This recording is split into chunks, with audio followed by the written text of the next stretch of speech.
À sa fête, elle m'a demandé de partir pour ne pas gêner son ex. J'ai obéi sans un mot. Pendant qu'elle s'amusait, j'ai fait ses valises et changé les serrures de notre appartement.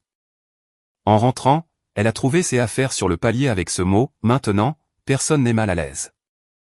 Je m'appelle Jules, j'ai 29 ans maintenant, mais 28 à l'époque.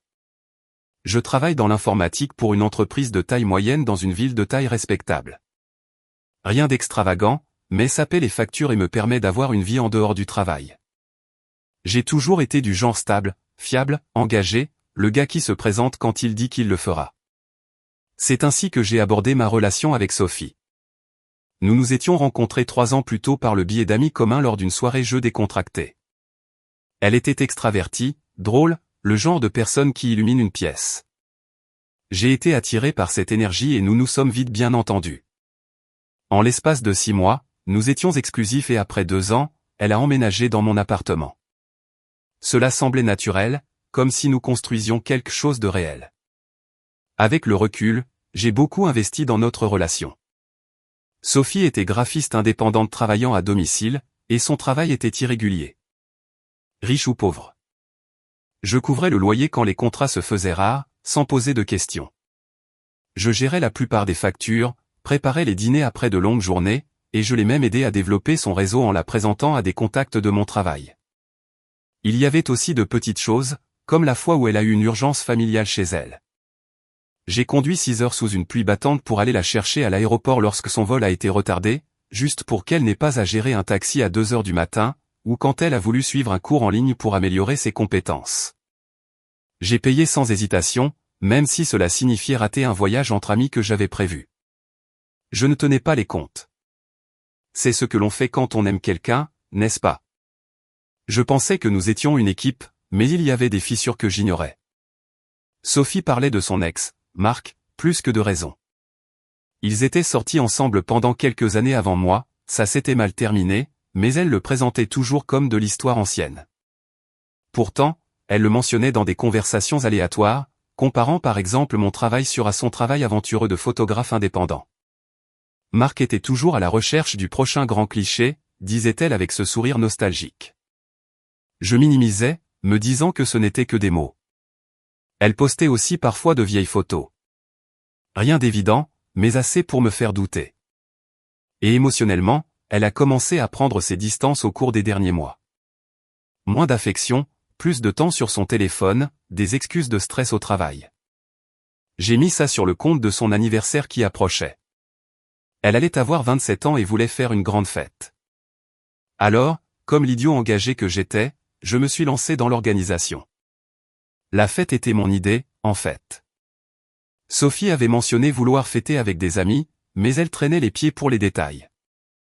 J'ai pris les choses en main, loué des enceintes supplémentaires, commandé un traiteur de son endroit préféré, et même décoré notre appartement avec des guirlandes lumineuses et des ballons. J'ai invité environ 30 personnes, notre groupe d'amis communs, ses collègues, quelques-uns des miens. J'ai passé un week-end entier à préparer, et la veille, je l'ai surprise avec un gâteau personnalisé que j'avais fait faire avec son portfolio de design dessus. « Jules, tu es le meilleur », a-t-elle dit en me serrant fort dans ses bras. Pendant un instant, ça ressemblait à autrefois. Je me suis couché en pensant, oui, ça va bien entre nous. La fête a commencé vers 20h un vendredi. La musique battait son plein, les gens se mêlaient, les boissons coulaient à flot. J'ai joué le rôle d'hôte, remplissant la glace, faisant les présentations, m'assurant que tout le monde passait un bon moment. Sophie était dans son élément, riant avec ses amis, prenant des selfies. Je l'ai croisée du regard plusieurs fois, et elle m'envoyait un baiser. Environ 1 heure plus tard, la sonnette a retenti. J'ai ouvert, et c'était Marc. Grand, avec une barbe mal rasée, un appareil photo en bandoulière comme s'il était prêt pour une séance. Je ne l'avais pas invité. « Salut mec », a-t-il dit avec un sourire en coin. Sophie m'a dit de passer. J'ai forcé un sourire, l'ai laissé entrer, mais mes entrailles se sont tordues. Pourquoi ne m'en avait-elle pas parlé? J'ai essayé de rester calme, restant dans la cuisine à mélanger des boissons. Mais au fur et à mesure que la nuit avançait, je les ai remarqués. Sophie et Marc blottis dans un coin, tête proche, sa main sur son bras, tandis qu'elle riait à quelque chose qu'il avait dit. Nos amis me lançaient des regards, mais personne ne disait rien. Je me sentais comme un étranger dans ma propre maison. Finalement, je me suis approché, essayant de me joindre à la conversation. « Salut, Marc. Ça fait longtemps », ai-je dit avec désinvolture, glissant un bras autour de la taille de Sophie. Elle s'est un peu raidie, mais je l'ai senti. Marc s'est déplacé inconfortablement, évitant mes yeux. C'est là que ça a dégénéré. Marc a murmuré quelque chose à Sophie, et son visage a changé. Elle s'est tournée vers moi, juste là, devant tout le monde, et a dit « Jules, on peut parler une seconde ?» Elle m'a tiré à l'écart dans le couloir, mais pas assez loin. Les voix portaient. « Écoute, Marc se sent bizarre avec toi qui rôde. Tu le mets mal à l'aise. C'est ma fête. Peut-être que tu pourrais juste nous laisser un peu d'espace. Va traîner dans la chambre ou quelque part jusqu'à ce qu'il parte. » Je l'ai regardé, les mots frappant comme une gifle. « Quoi, Sophie ? C'est notre appartement. Je ne rôde pas. J'habite ici. » Elle a levé les yeux au ciel, cette arrogance insidieuse. « Oh, allez. Ne sois pas dramatique. Marc et moi avons une histoire. On se contente de se rattraper. Tu agis de manière si insécure et ça tue l'ambiance. Ce n'est pas grave. Détends-toi juste ailleurs pendant un moment. Ça ira. Une histoire. Tu priorises ton ex sur moi à une fête que j'ai organisée pour toi. » Elle a croisé les bras, la voix s'aiguisant. « Tu vois, c'est pour ça que tu transformes ça en quelque chose que ce n'est pas. Marc est mal à l'aise parce que tu le regardes comme un petit ami jaloux. Je l'ai invité parce que c'est un ami. Passe à autre chose. Si tu ne peux pas gérer ça, peut-être que tu devrais juste partir un moment. Va prendre un verre dans la rue ou autre chose. La fête est pour moi, pas pour ton ego. » Son ton était dédaigneux, comme si j'étais un enfant qui faisait une crise de colère. Une logique tordue de bout en bout, me blâmant pour la tension qu'elle avait créée, justifiant son favoritisme comme étant mon insécurité. Les gens à proximité ont fait semblant de ne pas entendre. Mais le malaise était palpable. J'ai senti la chaleur sur mon visage. La confusion m'a envahi. Comment en étions-nous arrivés là? Mais je n'ai pas crié, je n'ai pas fait de scène. J'ai juste hoché la tête, la gorge serrée. « D'accord, Sophie, si c'est ce que tu veux. » J'ai pris ma veste au porte-manteau, et je suis sorti sans un mot. Les sons de la fête se sont estompés derrière moi alors que je prenais l'ascenseur. Dans la voiture, je suis resté assis une minute à fixer le tableau de bord. Vulnérable ne suffisait pas à décrire. J'étais anéanti. Tous ces sacrifices, la loyauté que j'avais montrée, et elle m'avait jeté comme une nuisance pour son ex à sa propre fête. L'injustice me brûlait. Mais j'ai roulé jusqu'à un café voisin, commandé un noir, et je me suis contenté de m'asseoir. Pas de SMS pour elle, pas d'appel à des amis, juste le silence, laissant la réalité s'installer. C'est à ce moment-là que j'ai su que c'était fini entre nous. Ce soir-là, je ne suis pas allé loin, juste dans une brasserie tranquille à quelques pâtés de maison, le genre avec des banquettes collantes et des recharges de café illimitées. J'y suis resté des heures, sirotant une tasse, fixant la vapeur qui montait comme les fragments de notre relation s'évaporant. Mon téléphone a vibré quelques fois, des amis de la fête prenant des nouvelles, sentant probablement le malaise. « Ça va, mec ?» a envoyé l'un d'eux par SMS. J'ai répondu avec un pouce levé. Rien de plus. Sophie n'a pas cherché à me contacter. Pas un seul message demandant où j'étais ou si je revenais. Ce silence en disait long. Il confirmait ce que j'avais ignoré. J'étais l'option de secours, l'option sûre, tandis que Marc était l'étincelle qu'elle ne pouvait pas lâcher. Vers minuit, la fête battait probablement encore son plein, mais je suis rentré chez moi. L'appartement était vide quand je suis arrivé. Tout le monde était parti, les lumières éteintes, les restes de la fête éparpillés comme des confettis se moquant de moi. Des tasses vides, un gâteau à moitié mangé, des ballons se dégonflant sur le sol. Je me suis tenu dans le salon, le poids de tout cela m'oppressant. La confusion tourbillonnait. Comment ma loyauté en était-elle arrivée là? J'avais sacrifié des week-ends, des économies, de l'énergie émotionnelle pourquoi? Pour être mis de côté lors de mon propre événement. L'injustice me rongeait, mais je n'ai rien cassé. Je n'ai pas pleuré. Je me suis juste détaché, comme si je basculais un interrupteur de noob à moi. J'ai commencé dans la chambre, j'ai sorti ses valises du placard, celles que nous avions utilisées pour ce voyage sur la côte l'été dernier, quand les choses semblaient solides. Méthodiquement, j'ai plié ses vêtements, emballé ses chaussures, son maquillage, son chargeur d'ordinateur portable. Sans hâte, sans frénésie alimentée par la colère. C'était pratique, presque thérapeutique. Chaque article me rappelait un sacrifice. La robe que je lui avais achetée pour un événement professionnel, les livres qu'elle avait empruntés à mon étagère et jamais rendus. J'ai emballé ses fournitures de travail indépendant du bureau du salon, même la plante à moitié morte qu'elle avait insisté pour garder. La note est venue en dernier. Un simple post-it sur le dessus de la valise. Maintenant, personne n'est mal à l'aise. Cela faisait écho à ces mots. Sans l'arrogance, juste les faits. Puis les serrures. J'ai appelé un serrurier 24 heures sur 24 depuis la brasserie. J'ai expliqué qu'il s'agissait d'un problème de sécurité. Il est arrivé à 1 heure du matin. Aucune question posée au-delà du prix. Pendant qu'il travaillait, j'ai transféré les services publics à mon seul nom. Des changements rapides en ligne, rien de dramatique. À 2 heures du matin, ses affaires étaient dans le couloir devant la porte, soigneusement empilées. J'ai vérifié si j'avais manqué quelque chose, puis j'ai fermé à clé. J'ai dormi sur le canapé cette nuit-là, téléphone en silencieux. Pas d'explosion émotionnelle, pas de confrontation prévue. Elle avait fait son choix.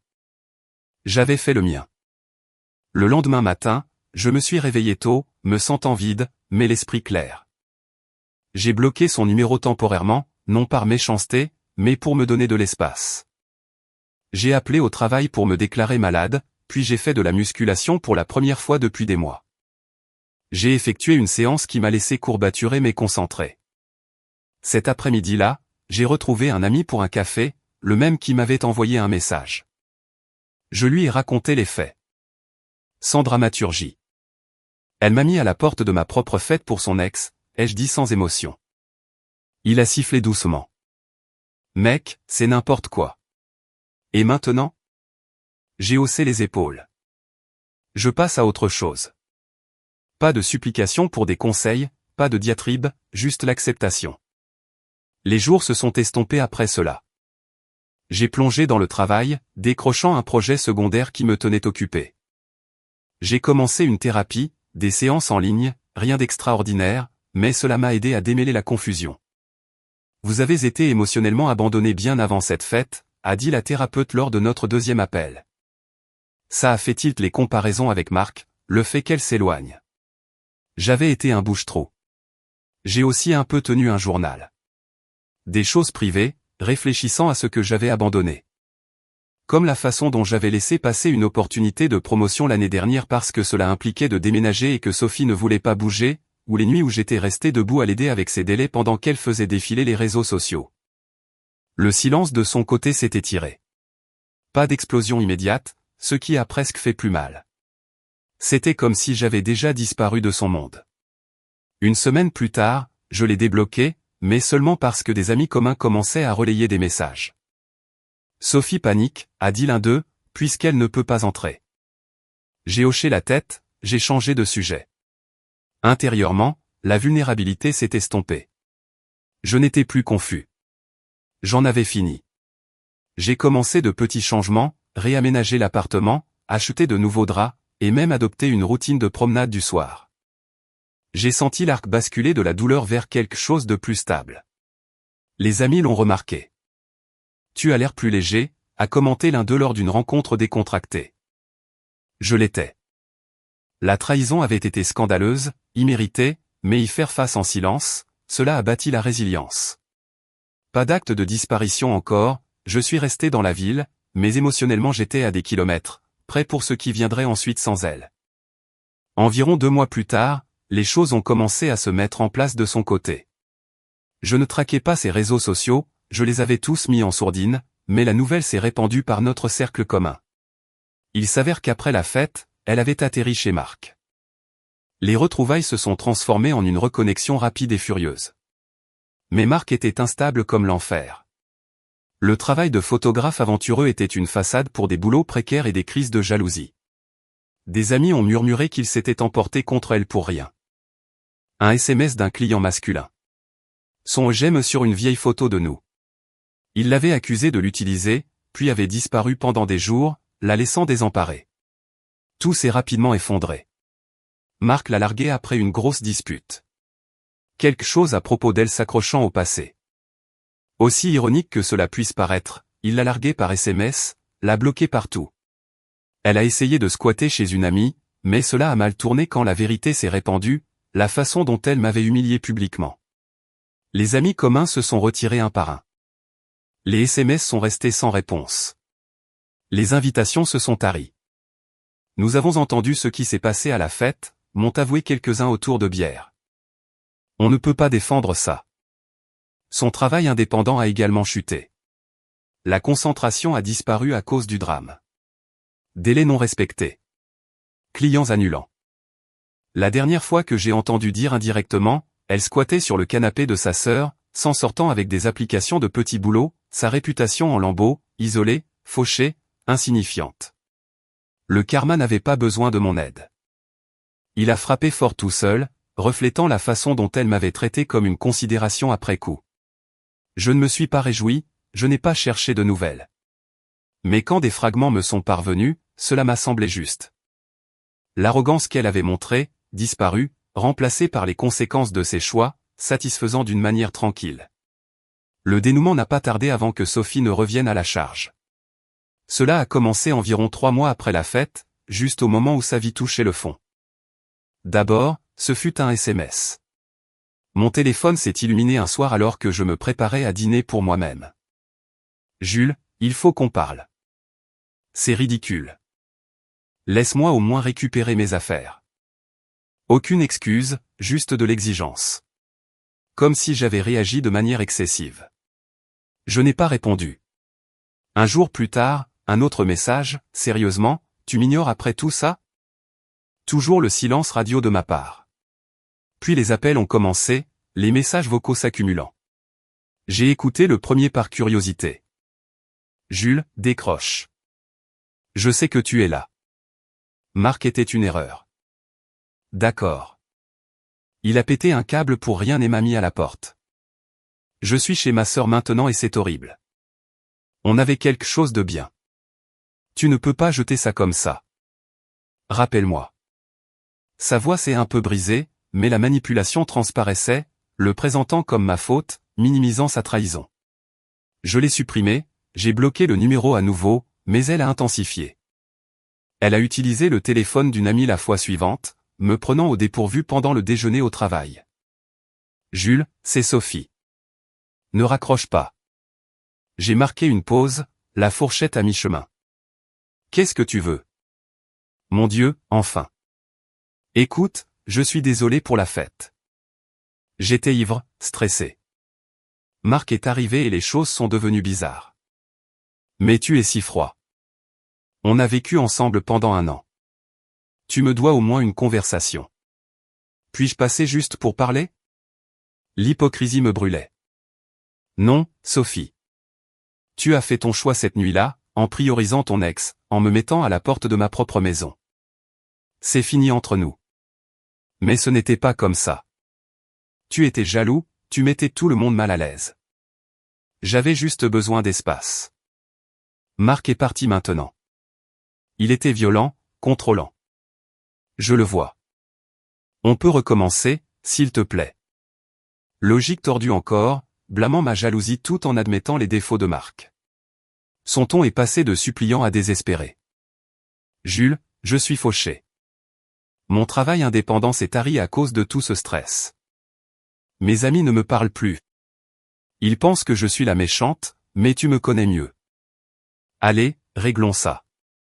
Je suis resté calme, la voix égale. Au revoir, Sophie. J'ai raccroché.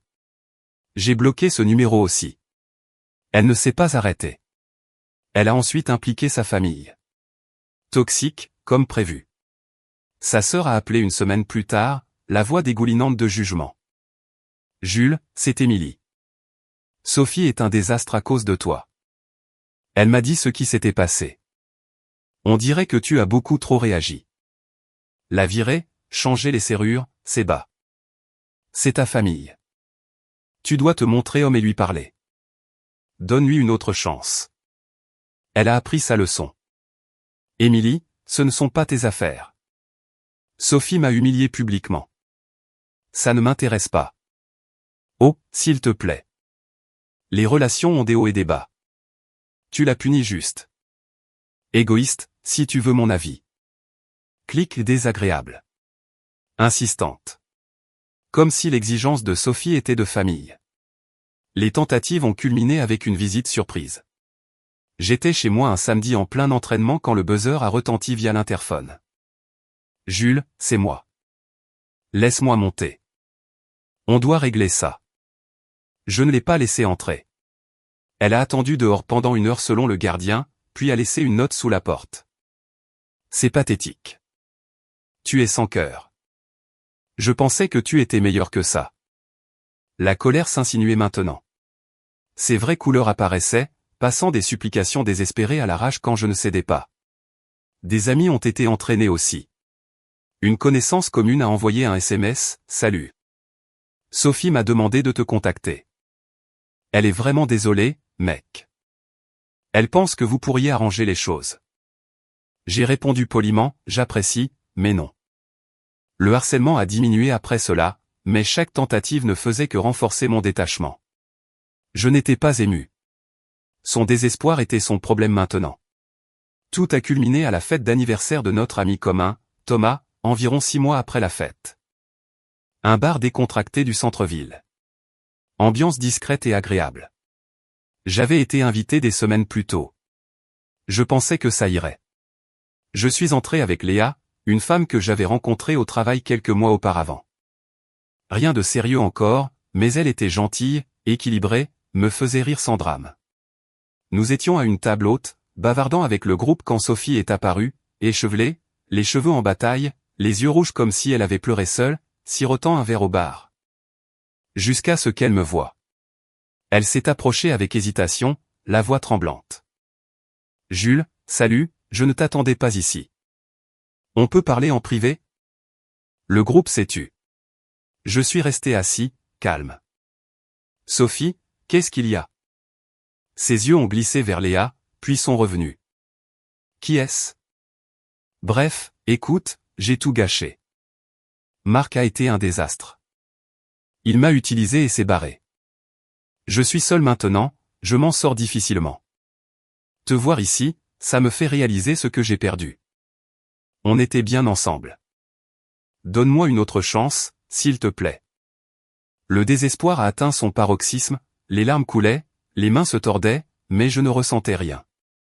Aucune sympathie, aucune attirance, juste la conclusion. Sophie, tu as dit que je le mettais mal à l'aise, alors je suis parti. Je t'ai donné de l'espace. Maintenant, tu me mets mal à l'aise. Ce chapitre est clos. Elle a cligné des yeux, les mots lui revenant comme un miroir. Mais je ne voulais pas dire ça comme ça. Allez, Jules. On a une histoire. Une histoire que tu as priorisée sur nous. Le fait est que j'ai tourné la page. J'ai construit une vie meilleure, une promotion au travail, de nouvelles routines, des gens qui m'apprécient. J'ai hoché la tête vers Léa, qui a souri en signe de soutien. Tu es insignifiante maintenant. Je te souhaite le meilleur, mais ne me contacte plus. Son visage s'est froissé, l'hypocrisie exposée. Le pouvoir avait basculé. Elle a marmonné quelque chose de colère sous son souffle, comme tu vas regretter ça. Et elle est sortie en trombe. Le bar a expiré. Des amis m'ont tapé dans le dos plus tard. Géré comme un chef. C'était tout. La liberté émotionnelle m'a alors pleinement atteint. Plus de confusion, juste la paix. La vie prospère sans son ombre. Si vous êtes dans une situation similaire, détachez-vous, reconstruisez. Le karma s'occupe du reste. Mise à jour, 1 an plus tard, je suis fiancé à Léa. Sophie, aux dernières nouvelles, a toujours des difficultés, mais elle n'est plus mon histoire.